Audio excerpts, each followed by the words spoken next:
Vamos conversar com o doutor Álvaro Madeira Neto, médico sanitarista e gestor em saúde, sobre esse tema que é tão importante. Doutor Álvaro, seja muito bem-vindo mais uma vez aqui ao nosso ponto de vista.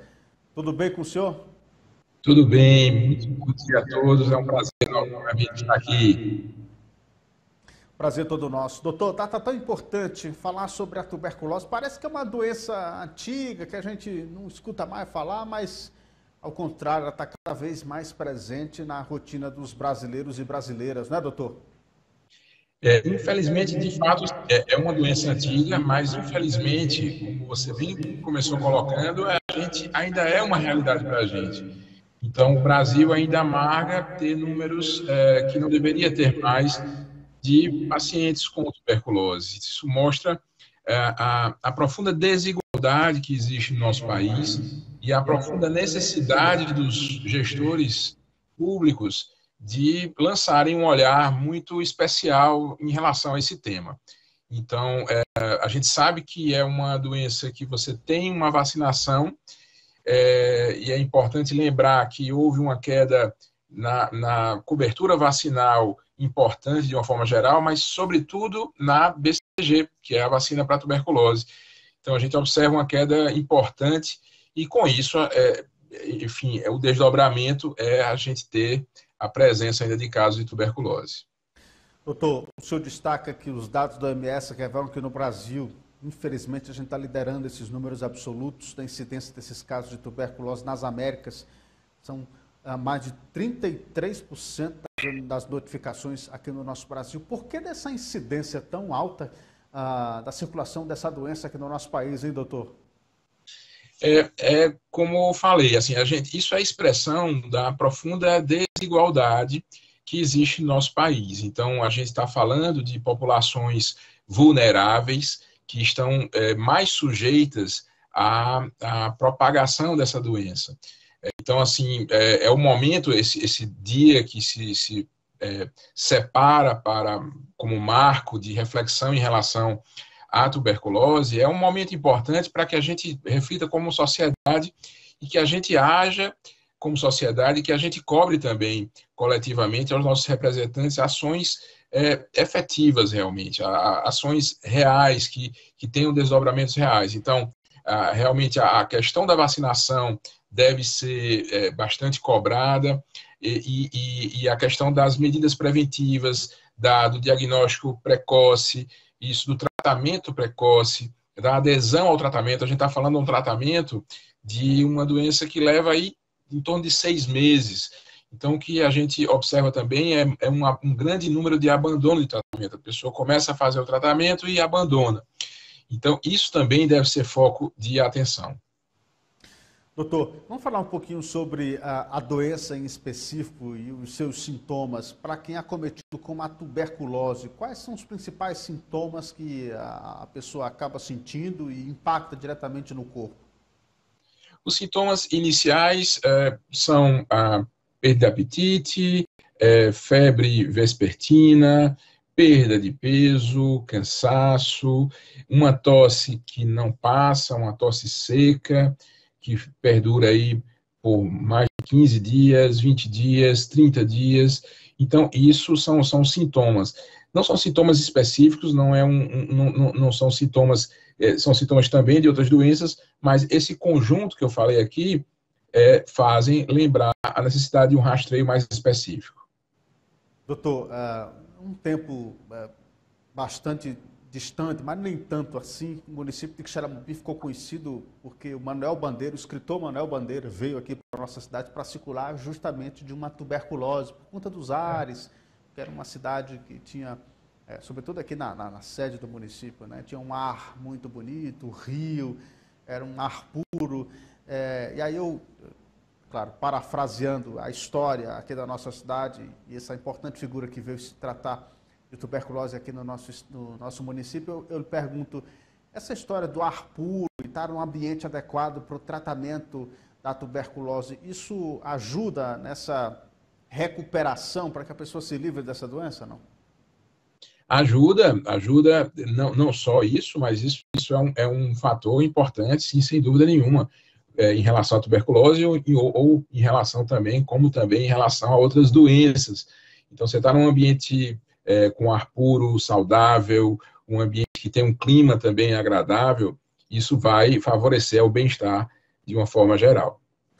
Doutor, como é que fica a questão da infecção, né? A gente sabe que a tuberculose é uma doença contagiosa e quem está com a tuberculose, quais são os cuidados que deve ter para que evite que essa doença possa se transformar em outras pessoas? É claro que a vacina ela é fundamental, mas quais são os cuidados básicos que eu devo ter caso eu tenha esse registro de diagnóstico de tuberculose? A transmissão se dá pela via aérea. Então, a emissão daquele bacilo, então, com a proximidade das pessoas, então, casas que tenham um aglomerado de pessoas, isso facilita a propagação. Consequentemente, seria afastar essa pessoa que cobrisse, usasse máscara, e aí não tivesse o contato desprovido de máscara com as outras pessoas. A gente sabe que uma vez instituído o tratamento, por volta dos 15 dias, essa taxa de transmissão já cai a níveis muito importantes, portanto, deixa de haver precisar de haver essa precaução toda de contato. Mas é importante naquele primeiro momento, sim, que exista, o paciente está ali com muitos bacilos, então é importante que haja essa preocupação do uso de máscaras.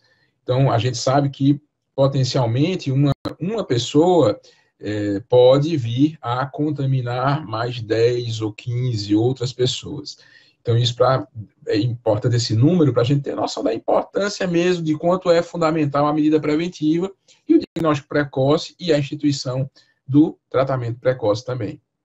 Doutor, a gente viveu recentemente o período da pandemia em que a gente ficou muito nessa história de isolamento social e ter que cumprir essa quarentena. No caso da tuberculose, há também a especificidade de cumprir algum tipo de quarentena até essa carga viral ela ser diminuída, não?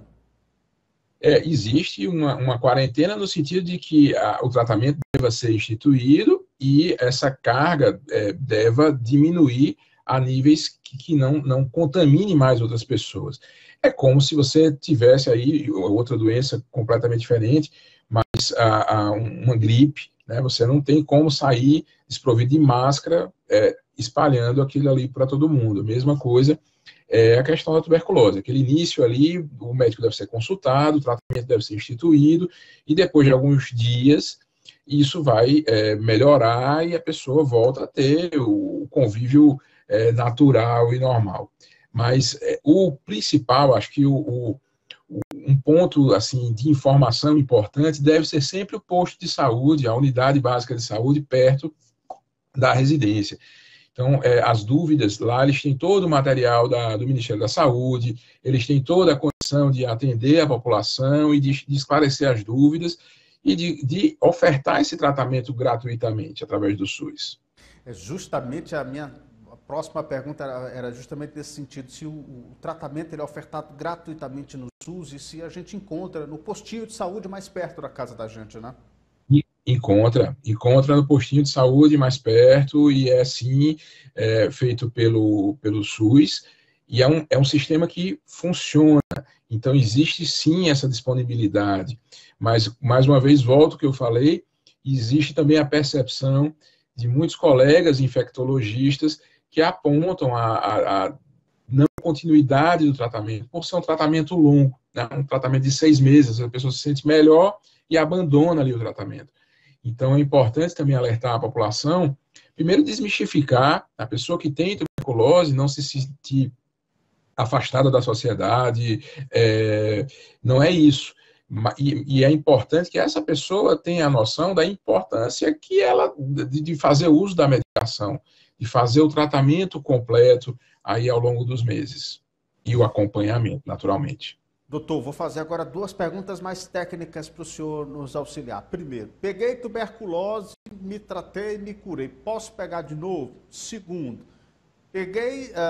fui contagiado com a tuberculose, estou doente com tuberculose. Se eu tomar a vacina, eu me curo, não pego mais, ou como é que funciona? A vacina, ela normalmente ela deve ser instituída logo no início da vida, até os 4 anos e finalzinho dos 4 anos, tá?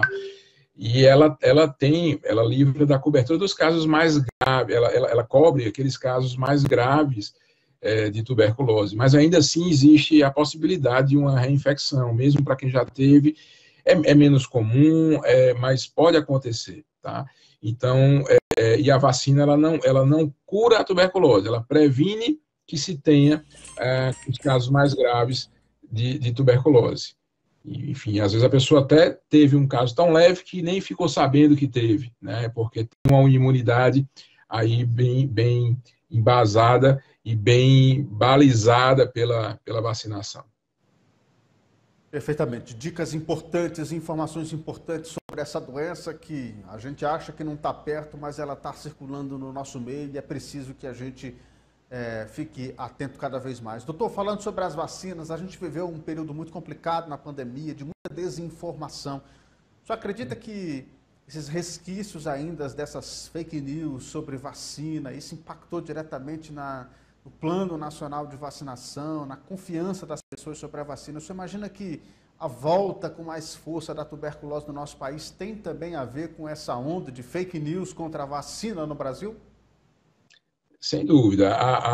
Essa onda de fake news da saúde foi e é uma realidade terrível.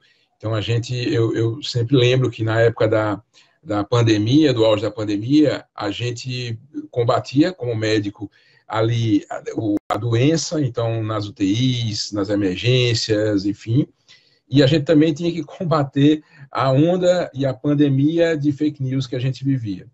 E hoje em dia diminuiu um pouco, mas ainda existe, e afetou, abalar as crenças do brasileiro, que eram tão bem estruturadas, foram abaladas fortemente. A gente vivia uma pandemia que foi um momento muito difícil, e aquela enxurrada de fake news fez com que aquelas crenças na vacinação, que já existia há décadas, fosse realmente abalada. E isso tem uma repercussão na cobertura vacinal. Se você observar, a gente teve, em 2015, a gente tinha uma taxa de cobertura vacinal em torno de 97%. Isso, em 2021, caiu para 75%. Falando especificamente na BCG, que é a vacina da tuberculose, essa vacinação que também era acima dos 90%, 95%, caiu para 35% de cobertura vacinal em 2021, dados do Ministério da Saúde. Então, isso mostra o quanto sério foi o que aconteceu, o quanto séria é a situação. É evidente que eu até já falei nisso aqui, existe hoje uma mudança na curva de queda vacinal, essa curva começa a melhorar novamente, mas ainda está bem aquém do que já foi um dia. A gente precisa lutar e afirmar à população sobre a segurança das vacinas, sejam elas para Covid, seja para hepatite A ou outras vacinas. É justamente nesse sentido. Eu já fiz essa pergunta ao senhor aqui no programa em outra oportunidade. Eu vou fazer novamente, porque é importante. A nossa audiência é cíclica e muitas dessas notícias falsas circulam nos zaps, nos grupos de família. E às vezes a pessoa inocentemente acaba acreditando numa fake news, uma notícia falsa como essa. Mas, doutor, as vacinas que são oferecidas pelo Ministério da Saúde, pelo postinho perto da casa da gente, essas vacinas que fazem parte dessa rotina que a gente se acostumou a tomar ao longo de tantos anos, essas vacinas são confiáveis?